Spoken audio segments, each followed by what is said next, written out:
Right, in number 11, we are told that AD is 24, that's right here. That DB is 27, that's right here. EB is 18, and this is what we're looking for, so that is our X. And we have enough information then to set up our proportions. We're going to have that 24 over 27, that's this side, is equal to x over 18, which is this side.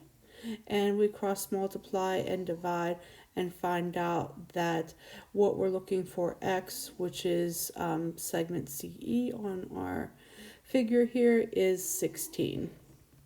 All right, in problem number 12, we are told the following. We're told that QT is x plus 6, that SR is 12, that PS is 27, that TR is x minus 4. And we are asked to find these two measurements, which is the x plus 6 and the x minus 4. And so what we have enough information given to us to set up our proportion. So we're going to say 12 over 27 is equal to x minus 4 over x plus 6. And we are going to have to do cross multiplication and distributive property. Now if you wanted to, you could have simplified this and made it 4/9 if you wanted to make those numbers smaller first there. But what we should get is that x is equal to 12. And once we get to x is equal to 12, 12 plus 6 gives us that that is 18 units, and 12 minus 4 gives us that this is 8 units. All right, in number 16, we are told that Wilmington to Ash Grove along Magnolia is 660 feet. So this whole thing right from here to here is 660. But then we're told that just this part right here from Beach to Ash Grove is 280. Over here, Wilmington, all the way to Ash Grove, so that's this whole way in green, is 820. And then the part that we're looking right here for from Beach to Ash Grove is X. And so we have enough information, we can say that the 660 over here to the 280 is equal to the 820 over x, and then x, which is that distance from Beach to Ash along Kendall, is approximately 347.88 feet.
All right, so Sarah's building a 2-story jungle gym according to the plan shown below, and we need to find X.